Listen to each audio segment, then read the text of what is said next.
En el contexto matrimonial, el sexo es ordenado por Dios.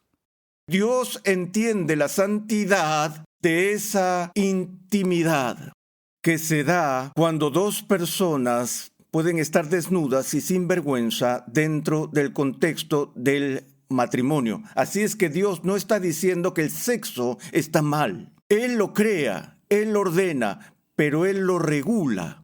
Hoy, en Renovando tu Mente, los problemas sexuales en el matrimonio. Bienvenido una vez más a Renovando tu Mente con el Dr. R.C. Sproul. Hoy continuamos con la edificante serie de enseñanza El matrimonio íntimo. En esta serie el Dr. Sproul examina no solo la teología del matrimonio, sino también su sociología y psicología, cubriendo temas como la comunicación, los roles de género y el sexo. Pasemos ahora al salón de clases una vez más a escuchar al Dr. R.C. Sproul mientras examina un problema demasiado común en los matrimonios cristianos de hoy en día, al tiempo que expone los asuntos más profundos que se esconden bajo la superficie y que, en última instancia, conducen a los problemas sexuales en el matrimonio. Vamos a analizar el problema que las investigaciones muestran como la razón número 1 que la gente da para el quiebre y ruptura del matrimonio. Y como ustedes lo imaginarán, el problema número 1 en Norteamérica para los pleitos y la disolución de los matrimonios en Estados Unidos es el sexo. La falta de armonía, la falta de comunicación, la falta de intimidad y la adaptación a las dimensiones sexuales del matrimonio. Eso puede parecer como una sorpresa para nosotros, dado que en las últimas décadas hemos pasado por una explosión, no solo en el interés, sino en la literatura de las relaciones sexuales y su armonía. Pueden ir a cualquier tienda de libros, a la sección de autoayuda de la librería e incluso secciones separadas sobre sexo y matrimonio y encontrar docenas de manuales de matrimonio, libros de instrucciones y consejería sobre cómo tener una gran vida sexual en tu matrimonio. Pero aún así, todavía estamos experimentando problemas graves de armonía sexual en el matrimonio. Uno de los mayores problemas, por supuesto, que enfrentamos al adaptarnos a la dimensión sexual del matrimonio, en especial como cristianos, es hacer la transición de vivir en una condición de vida en la que hasta llegar al matrimonio Dios nos decía no. Y luego de repente se espera que entremos en una relación donde lo que una vez estaba prohibido, ahora no solo está permitido, sino que en términos bíblicos se nos ordena. Eso es muy difícil de entender para muchas personas, que lo que está prohibido en un contexto está ordenado por Dios de manera absoluta dentro del vínculo del matrimonio. Ahora, la iglesia ha luchado durante siglos con esa dimensión. La semana pasada, por ejemplo, estaba leyendo un ensayo del gran teólogo San Agustín, que es uno de mis escritores y teólogos favoritos de todos los tiempos. En ese ensayo en particular, estaba argumentando que la única justificación moral para el matrimonio, para las relaciones sexuales dentro del matrimonio, es con un propósito específico de concebir y tener hijos. Es decir, Agustín no vio lugar dentro del matrimonio y la relación matrimonial para el disfrute del sexo como un vínculo físico que implica placer físico entre un esposo y una esposa. En otras palabras, era una especie de mal necesario por el que uno tenía que pasar para propagar la especie. Ahora, estoy convencido de que ese punto de vista, que incluso el gran San Agustín defendió, es uno que no se encuentra en la Escritura, sino que tiene sus raíces en antiguas creencias griegas y orientales que depreciaron el valor de cualquier cosa física. Sabemos cuál es el pecado del materialismo en este mundo. donde las personas buscan toda la vida y todo su significado a través de cosas físicas, a través del dinero, la comida, el vino, mujeres y música, a través de la satisfacción del cuerpo, y llamamos a eso materialismo. Sabemos que eso es una distorsión de la realidad que Dios ha hecho, y a veces al contrarrestarlo nos vamos al otro extremo y caemos en el error de lo que se puede llamar espiritualismo, donde lo único que tiene valor es la dimensión espiritual, el alma. Pero creemos en un Dios que hizo un mundo físico, que hizo al hombre no solo como un espíritu desencarnado, sino como una persona que tiene un alma y un cuerpo. Y el Nuevo Testamento, por ejemplo, en la enseñanza de Jesús, muestra una profunda preocupación por el bienestar material del hombre. Estamos llamados a dar de comer al hambriento, a vestir al desnudo, a dar refugio al que no tiene hogar. Esas son preocupaciones físicas. Y entonces aún el apóstol nos dice que el cuerpo del hombre le pertenece a la mujer en el matrimonio y el cuerpo de la mujer le pertenece al hombre, y no debemos privarnos el uno al otro. Así que no encontramos esta visión negativa de la dimensión física de nuestra humanidad en las Escrituras. Pero Dios es muy claro sobre el contexto en el que el sexo se puede disfrutar. Recuerdo no hace mucho que hice un estudio de cómo el Nuevo Testamento aborda el tema del sexo. Y simplemente aislé esos pasajes en el Nuevo Testamento donde Jesús y los apóstoles hablan sobre el sexo. Y en mis estudios fui a lo que se llama el Diccionario Teológico del Nuevo Testamento, que fue producido por un grupo de estudiosos alemanes que no tienen nada de cristianos evangélicos y no son para nada conservadores en su forma de ver las cosas. Y el estudioso específico que había hecho su análisis de la postura del Nuevo Testamento sobre el sexo llegó a esta conclusión. A pesar de que él mismo no adoptó la posición, no podemos negar que el Nuevo Testamento enseña claramente que a la vista de Dios el sexo premarital y el sexo extramatrimonial son ofensas graves contra su santidad. De modo que el apóstol, por ejemplo, nos dice que nunca debemos ser hallados en fornicación. Pero si vemos el Nuevo Testamento, encontramos esa prohibición. Es tan severa que forma parte de los 10 mandamientos. No cometerás adulterio. Ahora, esto no se debe a que Dios esté en contra del placer o que Dios esté en contra de la realización humana, sino que Dios entiende la santidad de esa intimidad que se da cuando dos personas pueden estar desnudas y sin vergüenza dentro del contexto del matrimonio. Así es que Dios no está diciendo que el sexo está mal. Él lo crea, Él lo ordena, pero Él lo regula. Él dice, en esta circunstancia no es bueno, no lo permito aquí, es destructivo. En esta circunstancia es hermoso, es expresivo, es parte de lo que he hecho para tu disfrute. Así es como los cristianos tenemos ese problema al hacer la transición. Bueno, ahora que la transición ya pasó, entonces, ¿qué problemas descubrimos en términos de satisfacción sexual en el matrimonio?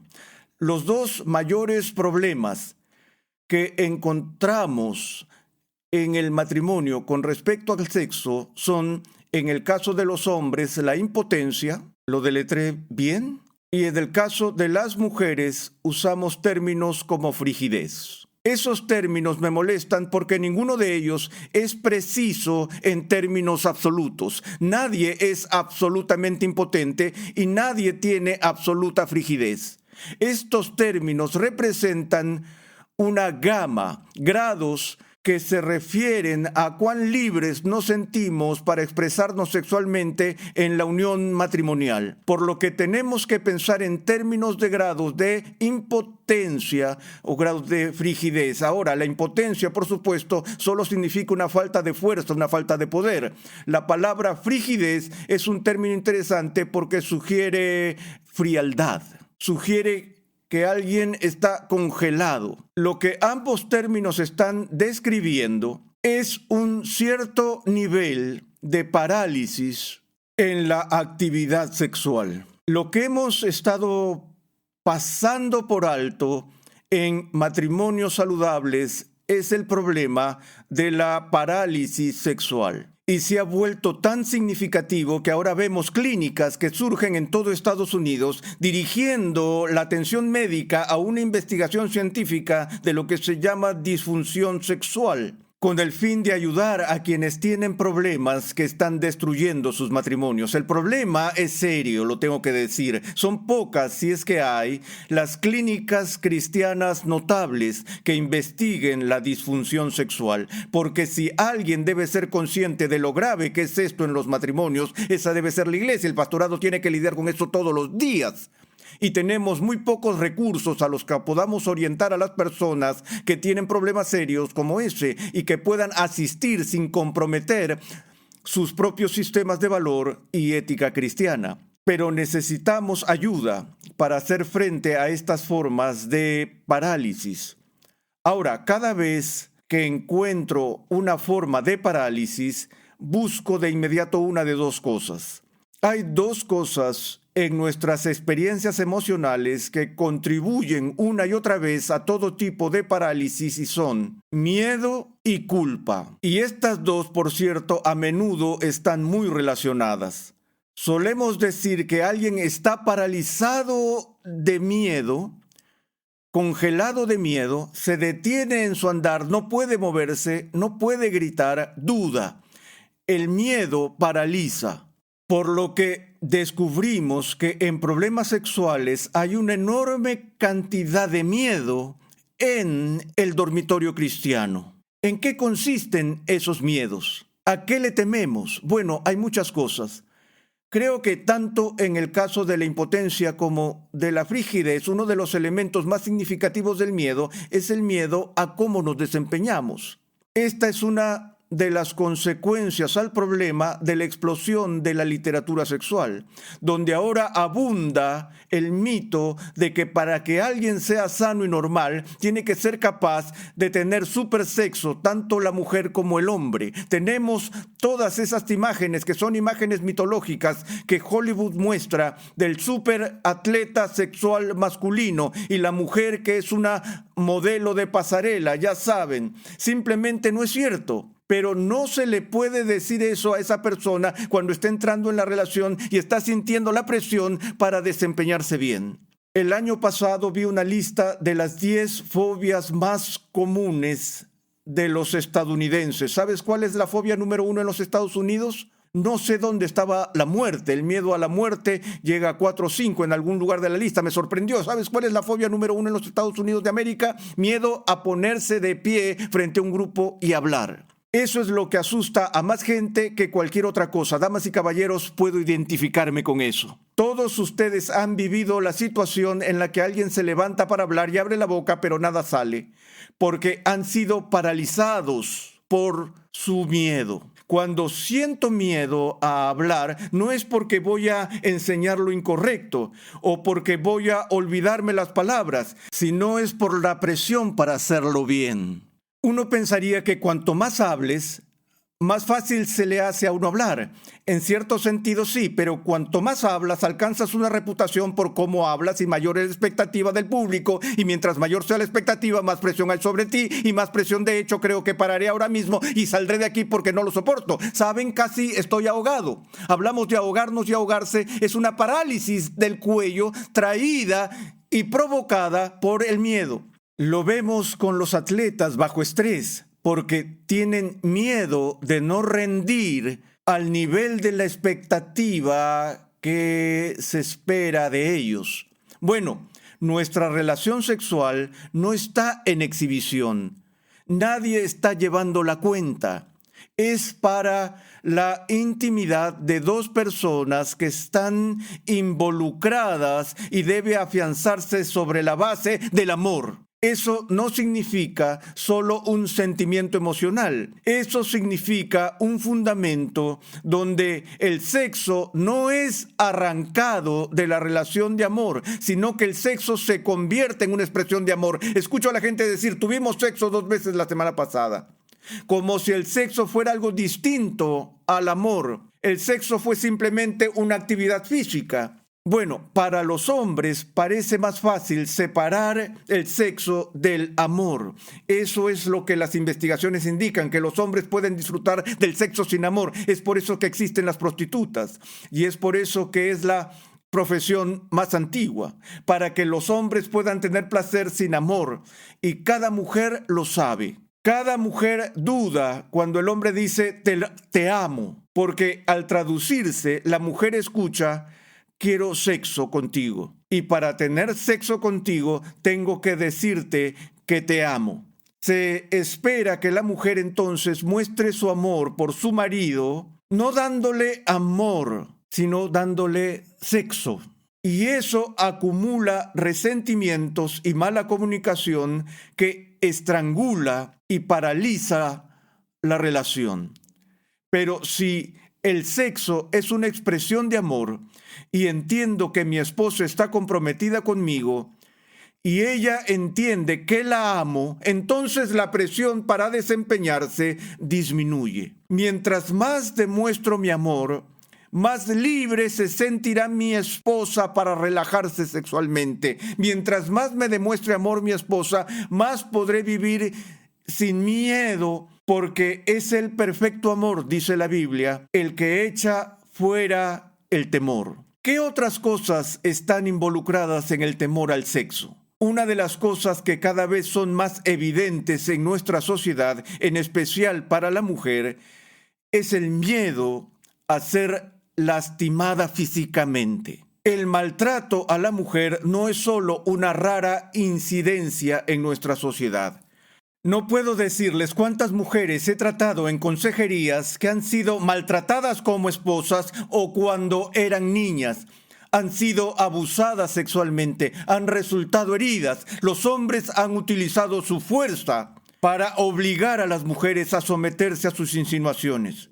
Y ellas tienen miedo de ser lastimadas físicamente. También oímos hablar del hombre que es tosco, pero no tierno. Juntas a las mujeres y les preguntas cuáles son las cualidades que quieres en un esposo. Sí, quieren que sean seguros, sí quieren que tengan confianza, pero también ponen muy en alto en la lista la sensibilidad. Uno de los mayores problemas de madurez sexual en nuestra nación es la falta de sensibilidad masculina en el acto del amor. Él tiene que probar su hombría viviendo el viejo mito cavernícola, el cual lastima físicamente a la mujer. No es de extrañar que ella no quiera estar involucrada en el sexo más a menudo, dado que es una experiencia dolorosa para ella en lugar de algo tierno y amoroso. Tenemos que recordar que el miedo al dolor puede ser una fuerza paralizante. Bueno, hay otros miedos. Hay miedo a ser descubiertos. Ese es uno muy real. He hablado con innumerables parejas donde la mujer dice, por ejemplo, que disfruta mucho más de la relación sexual con su esposo cuando están lejos de su casa, cuando están de vacaciones en un hotel o algo así, donde están solos. Empiezas a explorar eso, empiezas a ver que ella tiene miedo, o puede ser que él, podría ser el hombre, que tiene miedo de que los niños entren o los escuchen o lo que sea. Así que una de las mejores inversiones que puedes hacer en tu matrimonio es una cerradura a la puerta de tu dormitorio. Una vez más, este es el lugar donde puedes estar desnudo y sin vergüenza, pero no vas a estar desnudo y sin vergüenza si en cualquier momento entra alguien, porque tu hija no es tu esposa. El vecino de al lado no es tu esposo. Y si la gente tiene miedo de que alguien los vea, entonces están inhibidos. Y luego la pareja toma eso como un acto de rechazo personal. El miedo al embarazo es otro temor importante. Y podríamos seguir enumerando estos temores que la gente tiene y que los inhibe. Es aquí donde necesitamos comunicación, donde el esposo y la esposa necesitan hablar. Tenemos que expresarnos el uno al otro. ¿A qué le tienes miedo? ¿Tienes miedo de algo? ¿Cómo puedo ayudar? No voy a ayudar a mi esposa obligándola a hacer cosas a las que ella teme. Ahora, el segundo es el que casi nadie habla, la culpa. Me gustaría expresar un patrón que me resulta familiar en la consejería matrimonial. Cuando un hombre entra a mi oficina y me dice, ya saben, quiero divorciarme de mi esposa, nuestra relación se ha deteriorado, ella ya no me responde sexualmente y todo eso, le hago la siguiente pregunta directamente, directo y sin titubear. Dime, aquí en la privacidad de la oficina, tenías relaciones sexuales con tu esposa antes de casarte. Ahora, mi experiencia en consejería no puede ser una prueba suficiente de todo el universo como para darte un porcentaje que cubra toda la nación, pero te contaré mi experiencia. No sé a cuántos hombres les he hecho esta pregunta, ¿100? A cada hombre que he aconsejado sobre esta pregunta le he preguntado, ¿tenías relaciones sexuales con tu esposa antes de casarte? Cada uno de ellos me dijo que sí. Todos. El esposo virginal es casi inexistente, así como la esposa virginal.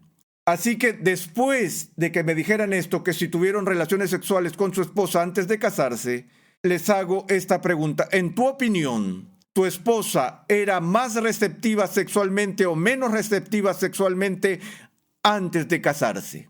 Sus ojos se iluminan y dicen, ella era más receptiva antes de casarnos.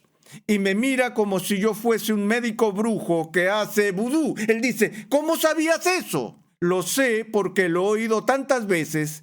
Por eso estoy haciendo la pregunta. ¿Por qué tantos hombres dicen que sus esposas fueron más receptivas hacia ellos, les correspondían antes de casarse que después de casarse? Es porque simplemente han idealizado los viejos buenos tiempos. Puede ser. Es porque el sexo era más emocionante como novedad de lo que se ha vuelto ahora a lo largo de los años. Esa es otra posibilidad.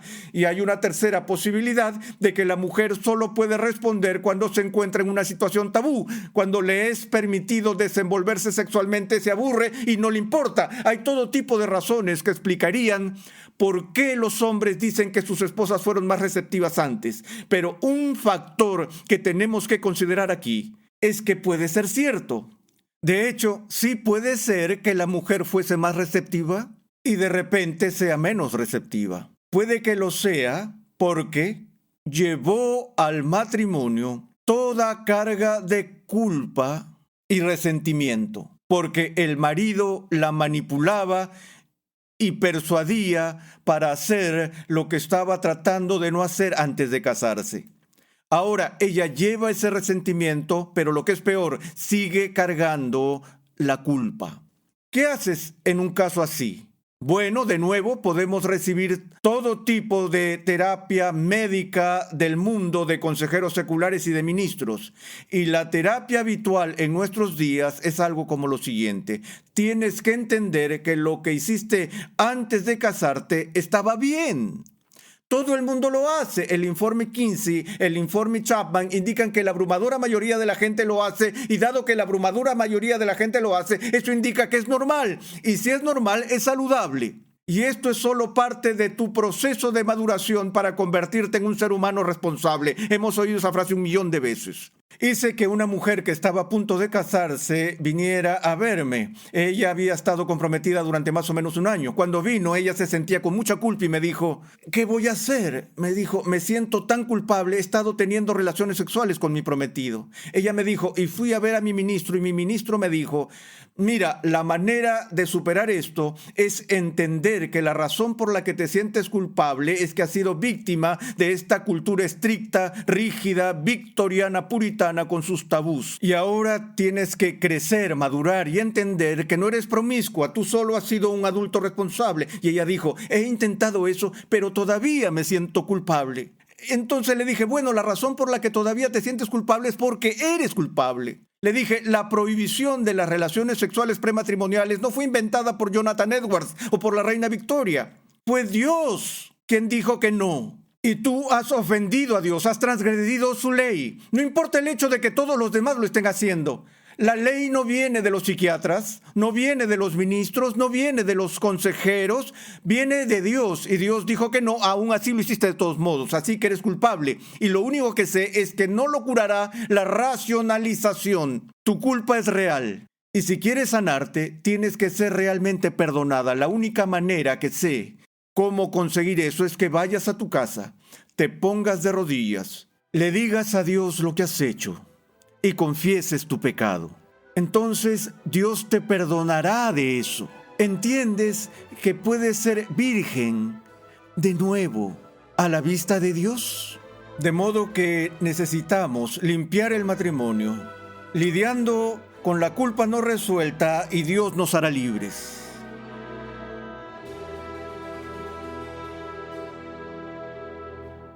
El sexo no es malo en el contexto adecuado.